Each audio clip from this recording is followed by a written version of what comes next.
Hola, ¿qué tal YouTubeidentes? Bienvenidos a su canal Informaticonfig. Quiero informar a todos los entusiastas de la tecnología y los alumnos que siguen mi canal que ya estoy publicando cursos en la plataforma de Udemy. El primer curso que van a encontrar disponible es un curso de Python desde cero para principiantes. Ya pueden adquirirlo en la plataforma de Udemy. Les voy a dejar el enlace directo en la descripción del video y en el primer comentario adjunto para que puedan acceder al mismo. Es un curso que va a recibir actualizaciones prácticamente diarias. Voy a llevar el curso desde lo más básico hasta lo más avanzado posible. Para los que me siguen, que ya conocen mi metodología de enseñanza, pues va a ser prácticamente la misma. Ustedes ya saben que yo siempre me enfoco en explicar lo más detallado posible cada tema de la forma más práctica posible, resaltando lo más importante siempre de cada tema, lo que se debe aprender y cómo debe aprenderse, y los ejercicios, cómo deben practicarse para comprender la teoría de cada tema. En este caso con Udemy, pues van a poder llevar un control de el conocimiento de cada tema, porque con Udemy van a poder verificar qué tanto han aprendido y qué tanto deben reforzar a medida que vayan avanzando. Igualmente está el tema de la certificación. Con Udemy van a poder obtener un certificado de realización del curso, lo cual es muy importante a la hora de certificar sus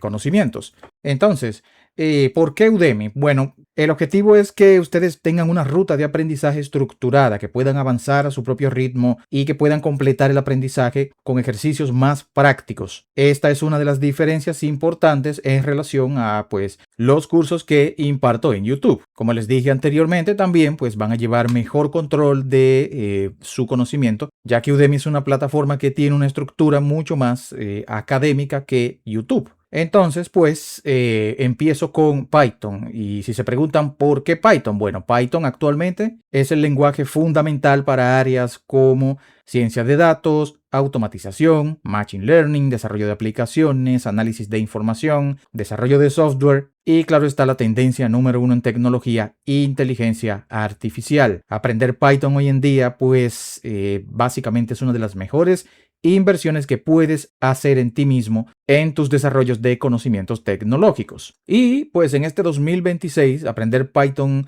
cobra todavía más importancia debido al creciente uso de la inteligencia artificial. Recuerda que aunque utilices herramientas de inteligencia artificial para programar, entender Python te permite comprender mejor lo que estás haciendo, modificar código, automatizar procesos y construir tus propias soluciones sin depender 100% de la inteligencia artificial. Así que ya saben, les voy a dejar el enlace en la descripción del video y en el primer comentario fijado para que puedan acceder al enlace de inscripción en el curso. Este es solo el primero de muchos cursos que espero poder desarrollar en la plataforma de Udemy, y claro, voy a seguir subiendo contenido por aquí, por YouTube, como siempre, para que nuestra comunidad siga creciendo. Desde ahora, gracias por el apoyo y nos vemos en un nuevo video. Hasta la próxima.